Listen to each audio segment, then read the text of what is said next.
In the future, there will be a vibrant, self-sustaining human civilization on Mars. The high road to Mars is one built on a foundation of gracious professionalism, the bedrock ethos of the first robotics competition. The earthbound dreamers of today, who are working to open the high road to a future Martian civilization, are the ancestors of tomorrow's Martians. I'm Phil Turek, one such ancestral Martian. Look at what I'm trying to do by creating simulated Martian cultural ambassadors to act as positive social influencers to somewhat depolarize society here in the United States. Imagine how much even better it would be if the United States were to bring real Martian ambassadors here.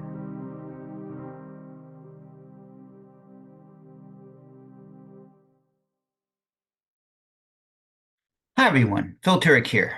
And in this episode, I'm going to update you on some interesting articles that I saw over the past couple of weeks, plus a little bit about the progress on the project that we're working on. Okay, here we go. First one is the idea of vertical farming. So a study was done about what can you do to get fresh food to people who are living in the cities when right now it's not as fresh as, farm to table immediately, the way it is out in the country. So one study said, well, what if we used abandoned buildings and rooftops and turned all of that into gardens? And their conclusion was inadequate, that that's not going to take care of the needs of the population. So then people looked at the idea of, well, what if you stack growing areas on top of each other and used like intensive lighting? So that's called layered horizontal farming. But what I want to share with you is someone who's come up with the idea of vertical farming. And they've done this up in San Francisco and in Sao Paulo. And now they've built a building up in Compton. So the building itself doesn't have much to look at on the outside of it. It's not filled with windows to let in sunlight because they're using artificial lighting inside. It's a highly controlled environment. This is a link to the article down below. And if you read that article, you can follow a link to the company's promotional videos that are on YouTube. They're much more informative than what I can do, but it's pretty encouraging. It says like they can get 350 times as much produce per square foot compared to conventional farming techniques. That's huge. Now, it's got some pluses about it. For example, they don't use pesticides. So they don't need to wash it before they package it and ship it. It's ready to eat as soon as it's harvested. It's also very highly carried out by robots that if you look at the video on their YouTube link, you'll see they've got this huge tray that's vertical, and the robot takes it, and the plants are, growing out of it up the vertical trail, and then they just slice that off and put it into the packaging. So it's very highly robotic intensive. They can very carefully control the atmospheric conditions, the humidity, the temperature, the day, night cycle. It is very energy intensive, but it's not very water intensive.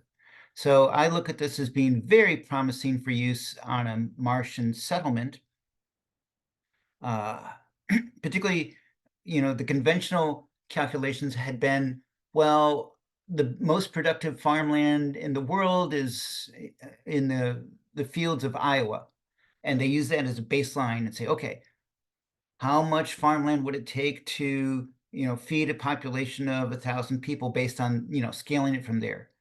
And the answers they keep working out are, well, okay, it's going to take a lot of territory on Earth to support a Martian settlement.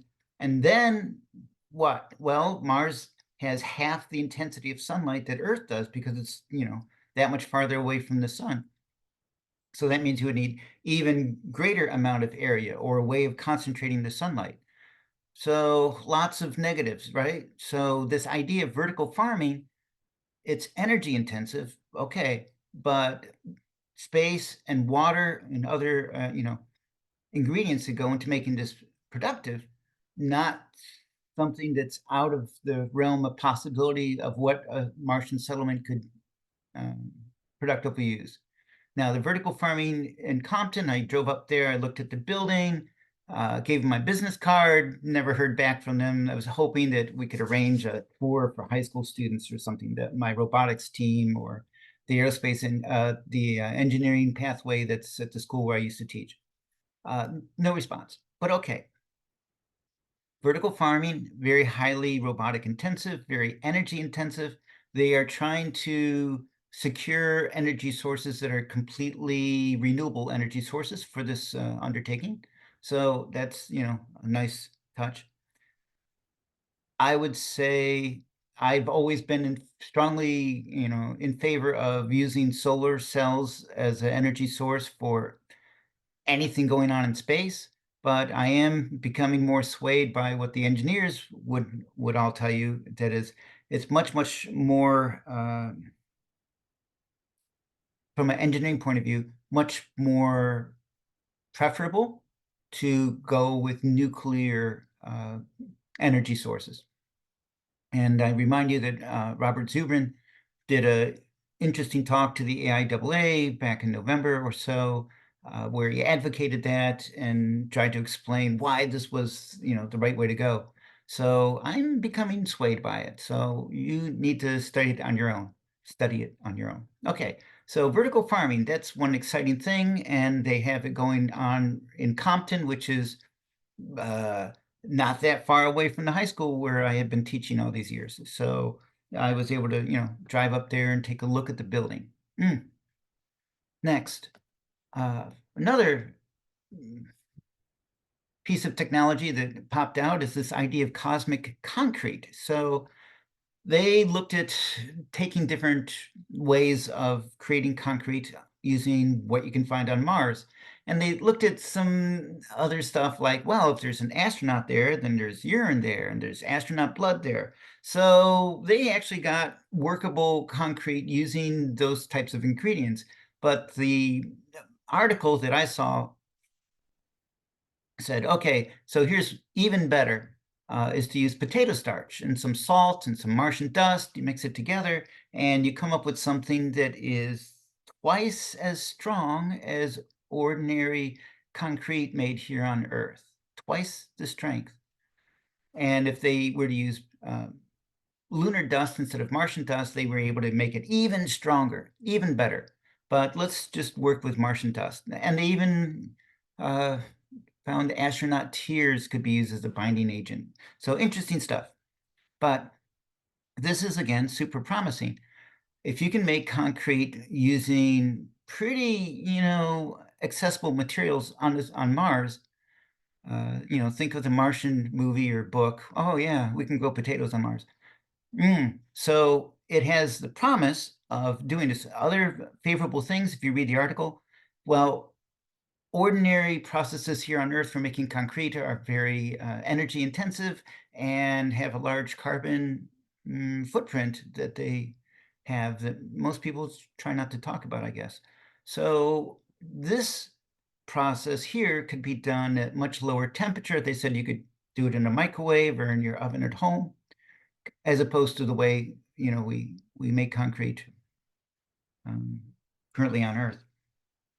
So I, again, find this a very promising development, particularly when you factor in stuff like Matthew Thangavelu's research into 3D printing Martian or lunar buildings.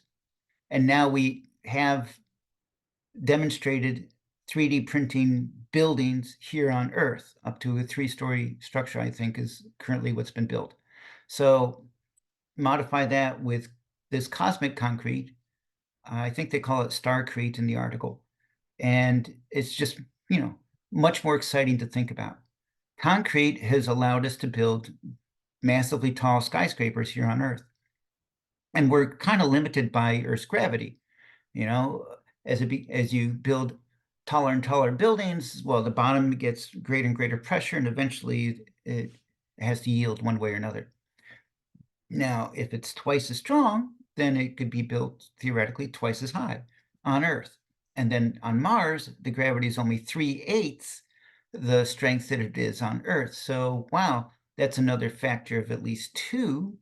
So we're talking that we could build skyscrapers on Mars that are 4 times higher than their maximum height skyscrapers here on Earth. Exciting for the future. For the near term, we would worry so much about radiation. I think you could do electrostatic radiation protection and not need the old-fashioned ways of shielding from radiation. But there you go. So could be an exciting future for a Martian civilization, and certainly near term construction material on Mars using this new invention coming out of Great Britain, I believe. In fact, I think both of these I think this side and the next one are also from Great Britain. So yet another article, and this has to do with taking some waste materials from manufacturing processes here on Earth, the way we produce aluminum, I think, and a waste product are these anhydrites. And someone has figured out a way to turn this into nanobelts. And the idea of nanobelts is, oh, okay, now that we're down to the level of devices that are not not all that different from the scale of atoms themselves, they can be designed and purposed, nanobots programmed or uh, used in other ways to do amazing things. So in this particular article, and there's the link again, they were saying, so you could do stuff like clean energy and electronic manufacture. So here on Earth, we use silicon, and that's the basis of all of our spiffy electronic devices that aren't specifically radiation hardened by the military. Great. On Mars, the idea is that would have been a very difficult process to do, although Mars has, we think, the raw materials needed to do that. But by taking these waste products, these anhydrites, and turning them into something that are nanobelts, we've got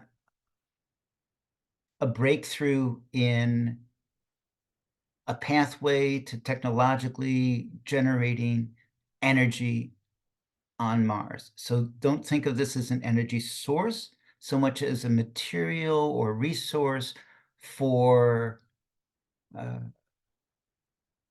use in producing energy on Mars, right? So you're not looking at oil here, you're not looking at a nuclear reactor, you're looking at little nanobelts that can be used for creating electronic devices, for creating clean fuel systems, okay?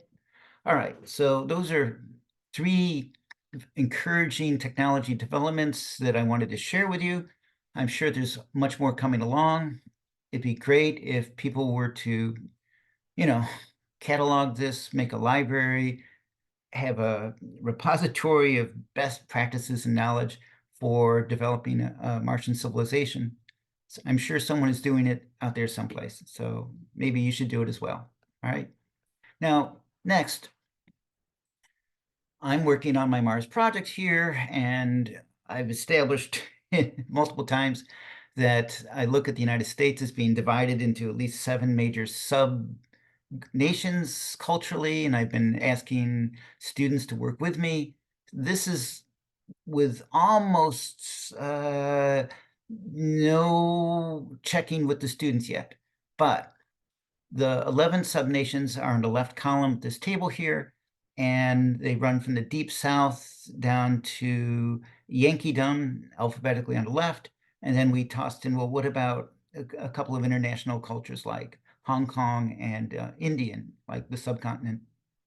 So, because I have students that I work with that are representative of those ethnic areas of the world.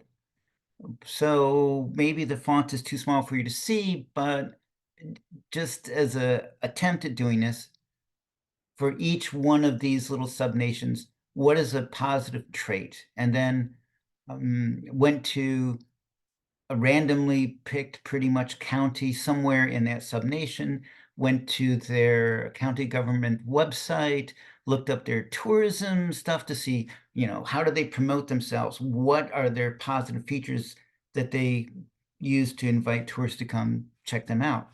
And so that's kind of listed over here on the right.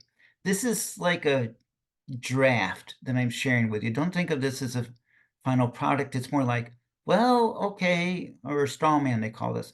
Just there's a feel for this. And I think, like, for First Nation, I it doesn't directly represent the actual First Nation as much as like the homesteading part that really came from, well, the white settlers that displaced the First Nation people, and they're in that territory. So, the Kenai Peninsula, and so, okay, that's in Alaska. We're not really hearing the direct voice from First Nation representatives. So on my own, I just sort of imagine, based on what I've seen on TV, that those communities are have a shared land attitude, and more respectful of Mother Nature than than many of the rest of us. Okay, and then for Hong Kong, didn't put down a desirable trait because the one that the student suggested was, well, basically they curse a lot, and I didn't think that was necessarily a positive trait, so it didn't get written down. But the students did talk about fusion of food, and so that's something. And then for Indians, the subnation, the subcontinent over there,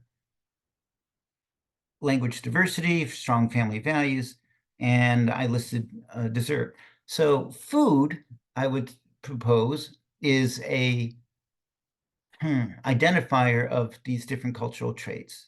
So then I went and created a second table that just shows representative foods from these different cultures. And this is skewed towards stuff that I think I could tolerate eating. So it's not what my wife would pick, right? But and it's not what you would pick, but these are examples of things.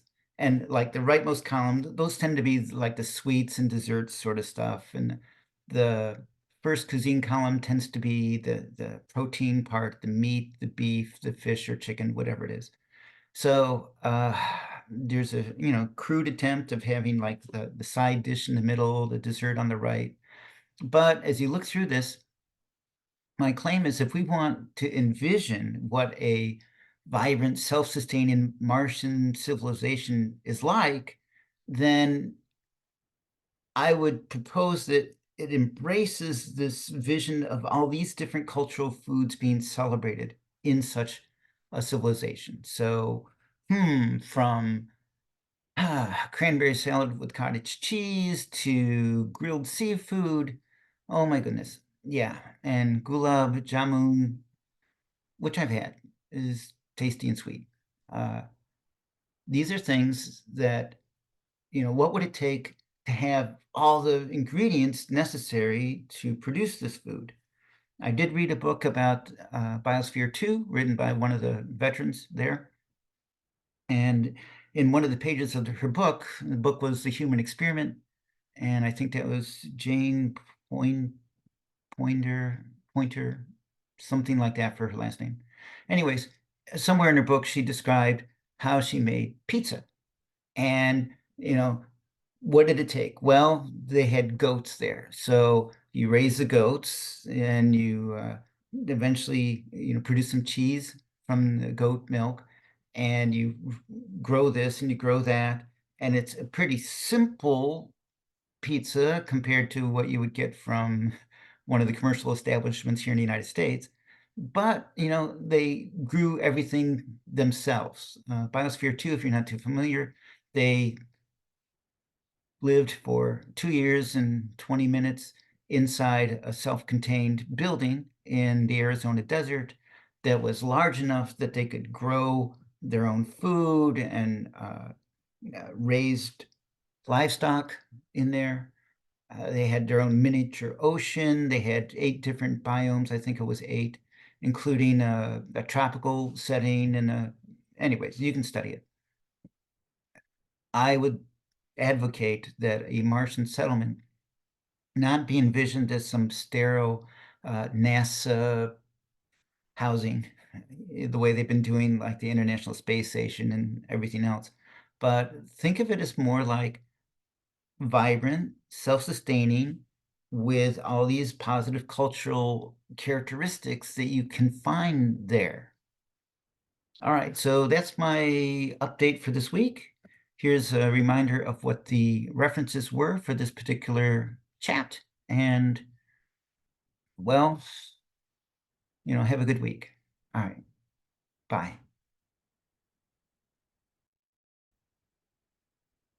Hi, I'm Phil Turek, an ancestral Martian born on Earth in the previous millennium.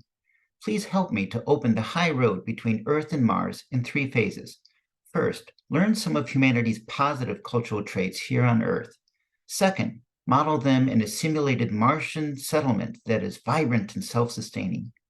Third, go to Earth as positive social influencers to put the meaning of the word united back into the names United States and United Nations. Thank you for your help.